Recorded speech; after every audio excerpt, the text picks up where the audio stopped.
स्वागत करती हूँ आप सबका आपके अपने चैनल समृद्धि ब्लॉग्स में। आप सभी माताओं बहनों को अहोई अष्टमी की बहुत बहुत शुभकामनाएं। सभी माताओं बहनों की संतानें दीर्घायु हों, उसी कामना के साथ आज की वीडियो आरंभ करूंगी। आज बताऊंगी कि अहोई अष्टमी की पूजा विधि क्या है, किस पुराण में इसका वर्णन मिलता है, और साथ ही बताऊंगी कि क्या क्या करना है इस व्रत में आपको। तो चलिए वीडियो में बने रहिए मेरे साथ, वीडियो को स्किप नहीं करेंगे और पूरी वीडियो देखेंगे। अच्छी लगती है वीडियो, पसंद आती है तो लाइक कीजिएगा, शेयर कीजिएगा और चैनल पर अगर नए हैं तो सब्सक्राइब कीजिएगा। तो चलिए बात करते हैं हम अहोई अष्टमी की। अहोई अष्टमी जो है वो कार्तिक मास की अष्टमी तिथि को मनाया जाता है। ये संतान के लिए इस व्रत को रखा जाता है और इसका वर्णन जो है वो नारद पुराण में मिलता है। अहोई जो पार्वती माता है और उन्हीं की पूजा की जाती है इस अहोई अष्टमी के व्रत में। पूजा करने के लिए जो है इसकी तिथि और इसका जो शुभ मुहूर्त है, इन सब की बातें मैं अभी आपको बताऊंगी। पूजा इसमें की जाती है माता पार्वती के साथ, गणेश जी के साथ, तारों की। जो संतान, जो माताएं हैं अपने संतान के दीर्घायु के लिए, उनकी तरक्की के लिए, उनके स्वास्थ्य के लिए इस व्रत को रखती हैं। जैसे जितिया का व्रत होता है वो अपने संतान के लिए रखती हैं, उसी तरह से अहोई अष्टमी का व्रत भी संतान के लिए रखा जाता है। और मैंने जब जितिया का व्रत का वीडियो बनाया था तो उसमें बताया था कि जो महिलाएं जो भी जितिया व्रत का उद्यापन करना चाहती हैं और वो बाहर हैं, विदेशों में हैं और वो नहीं कर पाई हैं, तो यही अहोई अष्टमी जो है इस दिन वो उसका उद्यापन कर सकती हैं, कार्तिक अष्टमी के दिन। ठीक है, अब बताती हूँ मैं कि ये व्रत किस दिन रखा जाएगा। तो कार्तिक अष्टमी जो है वो 24 अक्टूबर को प्रारंभ हो रहा है, पूर्वाह्न 1:19 पर, और इसकी समाप्ति जो हो रही है वो 25 अक्टूबर को हो रही है, पूर्वाह्न में 1:58 पर। तो व्रत जो है वो रखा जाएगा 24 अक्टूबर को। क्योंकि तारों को देखा जाता है, तारों को अर्घ्य दिया जाता है, कहीं कहीं चंद्रमा को भी अर्घ्य दिया जाता है। तो कुछ लोग चंद्रमा को भी अर्घ्य देते हैं और कुछ तारों को देते हैं। तो जो तारों के निकलने का समय है, जो तारों को देखने का समय है, वो शाम के 6:06 पर है। उस समय आप तारों को अर्घ्य दे सकते हैं। और जो चंद्रमा की पूजा करते हैं, जो चंद्रमा को अर्घ्य देकर के अपना व्रत खोलते हैं, वो रात्रि 11:58 पे है। तो जो भी चंद्रमा को अर्घ्य देकर पूजा करते हैं उनके लिए थोड़ा सा मुश्किल होता है, क्योंकि ये निर्जला व्रत होता है। तो निर्जल व्रत के लिए आपको चंद्रमा का इंतजार करना पड़ता है कि जब चंद्रमा उदय होंगे उनको अर्घ्य देंगे तभी आप पूजा करेंगे। जो पूजा का समय है, जो आपको पूजा करनी है, वो आपको संध्या में 5:50 से 7:06 के बीच में आपको पूजा कर लेनी है। यही समय आपको मिलता है पूजा करने के लिए। अब बताती हूँ मैं आपको कि पूजा करनी कैसी है। जो मैंने बताया कि ग्रंथों में जो बताया गया है कि अहोई अष्टमी की जो व्रत की जाती है, जो पूजा की जाती है, उसमें उस करवे को रखा जाता है जो करवा आपने करवा चौथ में प्रयोग में लिया था, उस करवे को यूज करते हैं। इसे दोघड़ के नाम से भी जाना जाता है। जो ये पूजा होती है उसमें 2 करवे का प्रयोग किया जाता है। अगर 2 करवा नहीं लेते हैं तो आपके पास अगर लोटा है तो आप लोटे को भी ले सकते हैं। तो सबसे पहले आपको आसन बनाना है, या तो आप चौकी पे लीजिए, नहीं तो फर्श पर ही, जमीन पर ही आप चौका बनाएंगे। वो आटे से या चावल से बना करके चौका वहां पर स्थापित करेंगे अहोई माता को। अहोई माता जो कि मैंने बताया कि वो पार्वती माता है। पार्वती माता अहोई रूप में होती हैं, जिनकी अहोई अष्टमी की पूजा करते हैं। तो वहां पर माता अहोई की जो है तस्वीर है, या उसे आप वहां स्थापित करिए। फिर ये या तो कपड़े पर जो है सो बना लेते हैं। गणेश जी को भी स्थापित करते हैं। पहले अगर तस्वीर आप लेकर के आते हैं तो गणेश जी उसमें ही होते हैं। अगर उसमें नहीं है तो आपके पास गणेश जी की मूर्ति है तो गणेश जी को रखिए। अगर वो भी नहीं है तो जैसा बताया गया है कि सुपारी में गणेश जी निवास करते हैं, तो तो सुपारी पे आप गणेश जी की सुपारी की पूजा कर सकते हैं, गणेश जी को मान करके। फिर आपको कलश बनाना है, श्री कलश बनाइए या दीप कलश बनाइए। अब आपको 2 करवा लेना है, एक करवे में जल भरना है और एक करवे में आप अनाज भरेंगे। कोई भी अनाज आप ले सकते हैं, गेहूं ले लीजिए, जौ ले लीजिए, अक्षत ले लीजिए, चावल ले लीजिए, बाजरा ले लीजिए, जो भी आपके पास उपलब्ध होता है अनाज, एक करवे में उसे भर लेंगे। और जैसा मैंने बताया कि अगर 2 करवा नहीं है तो एक करवा है तो एक आप कलश को भी आप एक लोटे में भी इसको ले सकते हैं। तो एक में जल भरेंगे, उसे स्थापित करेंगे, नीचे चावल डाल देंगे पहले अक्षत डाल करके, तब उस जल वाले करवे को रखेंगे, फिर उस पर एक पात्र रखेंगे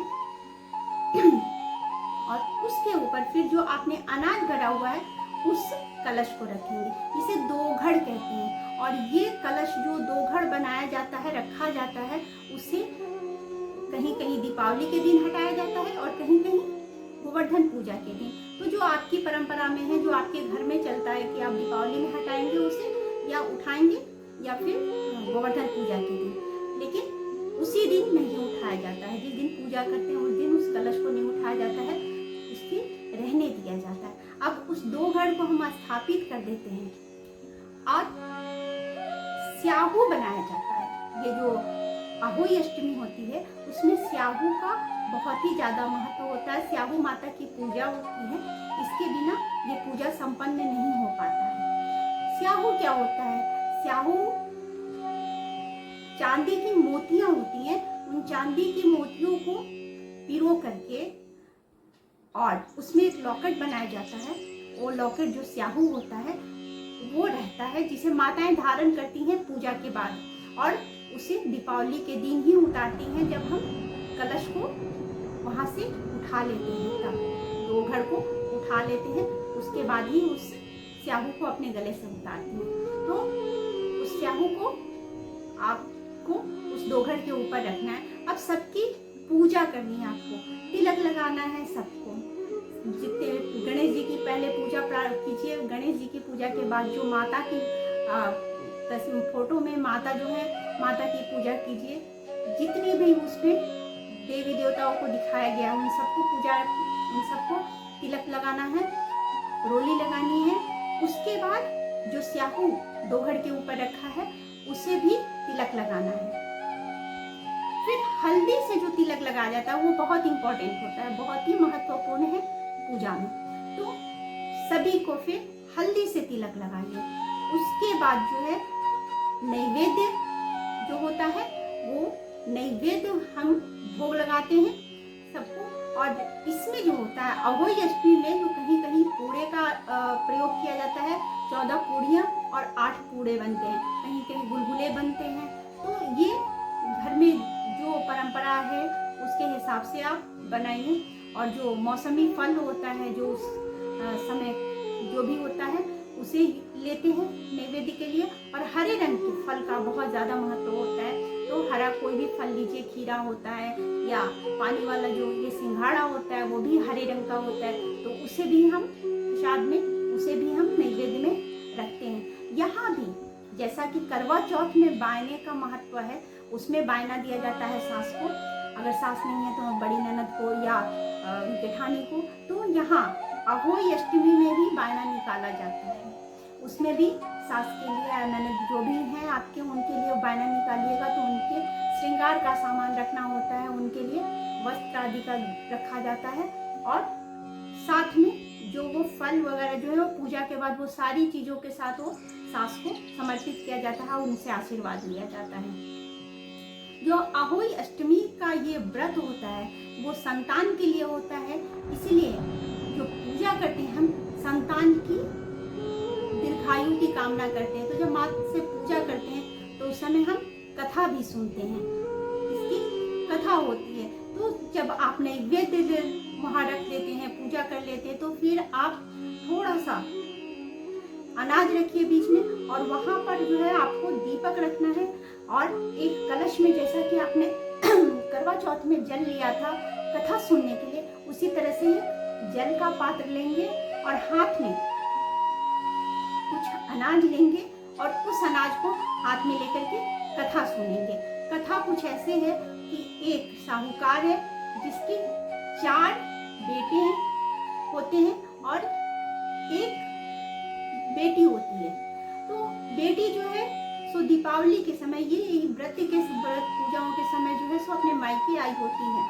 तो दीपावली की सफाई करनी है, इसके लिए वो अपने भाभीयों के साथ मिलकर के मिट्टी लेने जाती है। जब वो मिट्टी लेने पहुंचती है तो वहाँ मिट्टी निकालते समय, जहाँ से वो मिट्टी निकाल रही होती है, वहाँ एक स्याहू का परिवार रहता है। तो मिट्टी निकालते समय जो है वो उसके खुरपी के धार से स्याहू के एक बच्चे को वो खुरपी का धार लगता है और उसकी मृत्यु हो जाती है, जिससे स्याहू माता जो है उसे कहती है कि मैं तुम्हारी गोद को बांधूंगी। वो अप्रसन्न होकर, नाराज होकर के अपने बच्चे की मृत्यु के बाद जो है सो कहती है कि मैं गोद को बांधूंगी। अब जो ननंद है वो अपने भाभीयों से कहती है कि तुम में से कोई अपनी गोद बंधवा लो, लेकिन कोई भी तैयार नहीं होती है। 3 तो तैयार नहीं होती, चौथी मान जाती है कि ठीक है, और वो गोद बंधवा लेती है। अब जब भी उसका कोई पुत्र होता है वो 7वें दिन उसकी मृत्यु हो जाती है। जो साहूकार की स्त्री है, पत्नी है, वो पूछती है कि आखिर मेरी बहू का कोई बच्चा जीवित क्यों नहीं रह पाता है। तब पंडित जी बताते हैं, जो ब्राह्मण हैं वो बताते हैं कि वो सुरही गाय की पूजा करें। सुरही गाय की पूजा करने से जो है सो उसे संतान की प्राप्ति होगी। अब सुरही गाय की सेवा करने के लिए कह करके, पूजा करने के लिए चले जाते हैं, तो सास अपने बहू को कहती है कि तुम सेवा करो। अब छोटी बहू जो है सो सुरही गाय के स्थान को, जिसे बठान भी कहते हैं कई जगह पे, तो उस जगह को रोज सुबह उठ करके भोर में ही सफाई कर जाती है। अब गाय सोचती है कि कौन है जो मेरे इस स्थान को साफ कर जाता है। एक दिन वो देखती है तो वो छोटी बहू को देखती है सफाई कर रही है। वो पूछती है सुरही गाय कि तुम किस प्रयोजन से, तुम्हारा क्या आशय है, किस बात को लेकर के, किस भाव को लेकर के तुम मेरी जगह को साफ करती हो, मेरी सेवा करती हो। तब छोटी बहू बताती है कि इस तरह से मुझे स्याहू का श्राप मिला है, तो स्याहू माता को प्रसन्न करने के लिए मुझे आपका साथ चाहिए, आप मुझे लेकर के चलिए। अब सुरही गाय छोटी बहू को लेकर के चलती है आगे। जब आगे चलती है तो आराम कर रही होती है एक पेड़ के नीचे, तभी वो देखती है एक गरुड़ पंखनी है। वो गरुड़ पंखनी जो है उसका बच्चा है उस पेड़ पर, और उसे खाने के लिए, उसे डसने के लिए एक सांप आ रहा होता है। तब ये छोटी बहू उस सांप को मार देती है। जब गरुड़ पंखनी लौट के आती है तो देखती है कि वहाँ खून के धब्बे हैं। तो वो सोचती है कि ये छोटी बहू ने उसके बच्चे को हानि पहुंचाया है, तो वो उसे अपने चोट से मारने लगती है। तब छोटी बहू बताती है कि मैंने आपके बच्चे की रक्षा की है। गरुड़ पंखनी बहुत प्रसन्न होती है और पूछती है बताओ मैं क्या कर सकती हूँ तुम्हारे लिए। तो छोटी बहू कहती है कि मुझे और सुरही गाय को स्याहू माता के पास पहुंचा दीजिए। गरुड़ पंखनी उन्हें लेकर के स्याहू माता के पास जाती है। अब वहां रह करके जो छोटी बहू स्याहू माता की बहुत सेवा करती है, और सेवा करने की वजह से स्याहू माता प्रसन्न होती है और एक दिन कहती है कि जाओ तुम 7 पुत्रों और 7 पुत्र वधियों की माता बनोगी। तब हाथ जोड़ करके छोटी बहू बोलती है कि मेरे तो एक भी पुत्र नहीं है, तो पुत्र वधू कहाँ से आएगी। आपने 7 पुत्रों की बात की, 7 पुत्र वधुओं की बात की। तो स्याहू माता बोलती है कि मैंने तुम्हें आशीर्वाद दिया है, जरूर फलीभूत होगा। तब छोटी बहू बोलती है कि आपने मेरी गोद बांध रखी है, आप उसे खोल दें जिससे कि मैं भी पुत्रवती बन सकूं। तब स्याहू माता बोलती है कि तुमने छल से लेकिन बुद्धिमानी के साथ मेरा हृदय जीत लिया है, तो मैंने अगर जो आशीर्वाद दिया है तुम्हें, तो वो अवश्य फलीभूत होगा। और वह क्या करके उसे विदा करती है। जब सेठ से साहूकार की छोटी बहू घर आती है तो देखती है कि वहाँ उसके 7 पुत्र और 7 पुत्र वधुएं हैं। अब आती है इसी तरह से जब अष्टमी का यही दिन आता है, वही अष्टमी का दिन आता है, तो उसकी जो जेठानियां हैं, छोटी बहू की जेठानियां हैं, वो अपने बच्चों से कहती हैं कि जा करके देखो कि तुम्हारी छोटी माँ जो है सो वो अपने बच्चों को याद करके रो रही होगी, लेकिन बच्चे आकर के बताते हैं कि उनकी तो 7 पुत्र और उनके 7 पुत्र वधुएं हैं। यह सुन करके सभी जेठानियां उसके पास आती हैं और पूछती हैं कि कैसे तुम्हारी गोद खुल गई। स्याहू तो छोटी बहू बताती है कि स्याहू माता ने मुझे आशीर्वाद दिया है। तो जिस तरह से उसे संतान मिले, जैसे उसकी संतान की आयु दीर्घ हुई, जिस तरह से उसे संतान की प्राप्ति हुई, वैसे ही स्याहू माता, वैसे ही अहोई माता सबकी संतान की रक्षा करे, सबकी संतान को दीर्घायु प्रदान करे। इसी कामना के साथ फिर उस अनाज को जो है सो उसमें से कुछ अनाज हम जल में डाल देते हैं, जो कि जल का कलश जो साक्षी बना करके आपने रखा हुआ है कथा सुनने के लिए, और कुछ अनाज को अपने आंचल में बांध लेते हैं। तो जब हम तारों को अर्घ देने जाते हैं, चंद्रमा को अर्घ देने जाते हैं, जिसे भी आप देते हैं अर्घ या चंद्रमा को अर्घ, उस समय उसमें डाल करके, उस पात्र में डाल करके हम अर्घ देंगे चंद्रमा को या सूर्य को, तारों को, वही जल लेकर के।